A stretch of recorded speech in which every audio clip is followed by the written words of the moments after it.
Hello साथीहरु सबैजना स्वागत छ मेरो ब्लगमा। सबैजना सन्चै हुनुलाई म पनि सन्चै छु।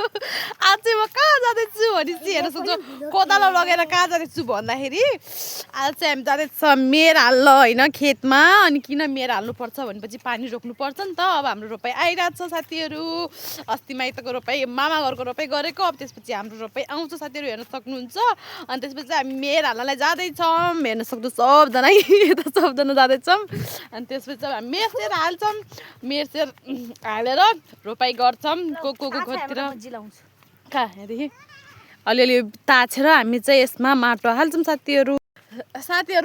जे जस्तो भए पनि हैन, रोपाइ सपाइ गरे पनि जस्तो भए पनि म चाहिँ काली भएको छैन जस्तो मलाई लाग्छ हैन।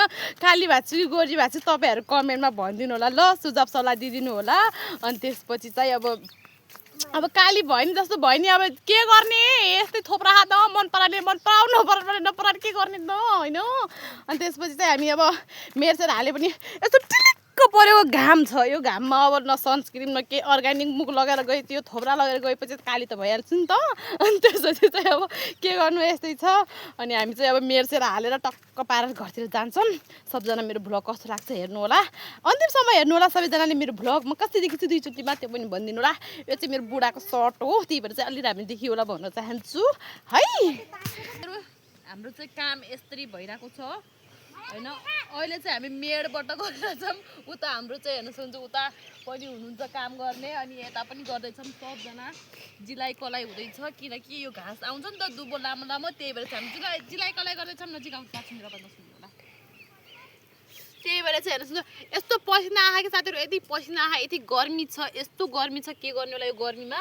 तर के गर्ने, जस्तो भयो नि अब हामी चाहिँ अब काम गर्नु पर्यो। सबैजना आउनु होला, गर्नु होला सबैजना कामहरु भन्न चाहन्छु है। तपाईको त धेरै गरिछु मैले, पुरा जल्दी गर भन्दैछ नि यहाँबाट। हेर्न सक्नुहुन्छ यति धेरै छिटो गर भन्छ। यति लामो दिनभरि कहाँ जाने हो कि काम गरेर, काम गर्नु परेन हैन। बन्द गर्दै गाइज हेर्न सक्नुहुन्छ हामी चाहिँ मेड हाल्दैछौँ हैन। अब हामीले चाहिँ जिलाइ कलाइ सकाएर हामी चाहिँ मेड हाल्दैछौँ, किनकि यो मेडको पनि त हुन्छ नि त, यता त्यो मेडको पनि हुन्छ नि त। यो मेड सबै मिलाउनु पर्छ नि त, सफा गर्नुपर्छ। अनि त्यही भएर यो मेड पनि बनाइरहेछौँ। यो मेड चाहिँ हाल्नै पर्छ कि किनकि रोपाइ गर्न सजिलो हुन्छ। हजुरहरू कसरी मेड हाल्नुहुन्छ प्लिज कमेन्ट भन्नु होला। हामी चाहिँ यसरी हाल्छौँ। यो चाहिँ बाङ्गो भयो है, बाङ्गो भा पुरा बाङ्गो हाल्दै गइरहने मान्छे हेर्न सक्नुहुन्छ। अनि म चाहिँ हेर्छु हैन। अनि एउटा मिलाइदिए आउन बाङ्गो भा हाल्दै धेरै माटो हालेर। अनि सबैजना हेर्नु होला कसरी मेड हाल्नुहुन्छ भन्नु होला, कमेन्ट गरेर बन्द गरिदिनु साथीहरु। अब चाहिँ हामीले मेड हालिसकेपछि खाने खाजा हेर्न सक्नु। हामीले चाहिँ मेड हालिसकेपछि खाने खाजा चाहिँ हेर्न सक्नुहुन्छ। काम गरेपछि खानु त पर्यो होइन, त्यही भएर चाहिँ हाम्रो चाहिँ खाजा आइसक्यो। अब चाहिँ खाजा खानुपर्छ। खाजामा चाहिँ हाम्रो छ चाउमिन हेर्न सक्नुहुन्छ, किनकि अब काम गरेपछि त खानु पर्यो।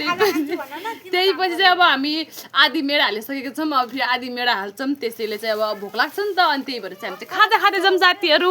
यहाँ सबजना मेड हालेर थाक्नु भएको छ नि त। दिदी पनि भर्खरै मेड हालेर आउनुभएको, अनि यहाँ दिदी पनि जानुभएको थियो, अनि आइसक्नु भयो। यहाँ स्कुटी बस्नु भयो, अनि सबजना गएको थियौँ। अनि हामी चाहिँ अब खान्छौँ खाजा। हेर्नु होला कस्तो लाग्छ हाम्रो खाजा चाहिँ है साथीहरु। हेर्नु सक्नुहुन्छ अब चाहिँ हामी चाहिँ खाँदैछौँ। यहाँ चाहिँ गम खाँदैछौँ सबजना है। अब खानु पर्यो, काम पायो चाहिँ खानु पर्यो कि परेन, त्यही भएर चाहिँ खाना छु। चाउमिन कसलाई मनपर्छ कमेन्टमा भन्नु होला। हामी चाहिँ खाँदैछौँ। सबैले काम नगर्ने मान्छे पनि खाँदैछन्, काम गर्ने आलु मकै खाने भालु भने जस्तै नुरिदिनु चाहिँ सक्यो। हेर्न सक्नुहुन्छ हाम्रो चाहिँ काम। यो हालत चाहिँ यतिको चाहिँ भएको छ हैन। काम चाहिँ हाम्रो यतिको भएको छ। दुबो धेरै भएको कारणले यहाँ यस्तो नि हात भएको छ। नगरेर होला, धेरै दिनपछि धेरै सालपछि गरेर होला थोप्रा यस्तो पसिना भएको छ। हाम्रो चाहिँ यतिको भएको छ हेर्न सक्नुहुन्छ। मेड चाहिँ यतिको हालेको छौँ हामीले हैन। सबै यस्तो भएर यो सबै झार धेरै भएर कि यो धेरै झार भएर चाहिँ तनाव भयो। अनि चाहिँ 7 बजिसक्यो साथीहरु, हामी चाहिँ खन्दैछौँ। अनि रात ढिला पर्छ नि त, त्यही भएर अलिअलि गरेर अब थोरै छ सकेर हामी घरतिर लाग्छौँ। कस्तो लाग्छ यो तोरा चाहिँ कस्तो भएको छ भन्नु होला है, नबिर्सेर फेरि।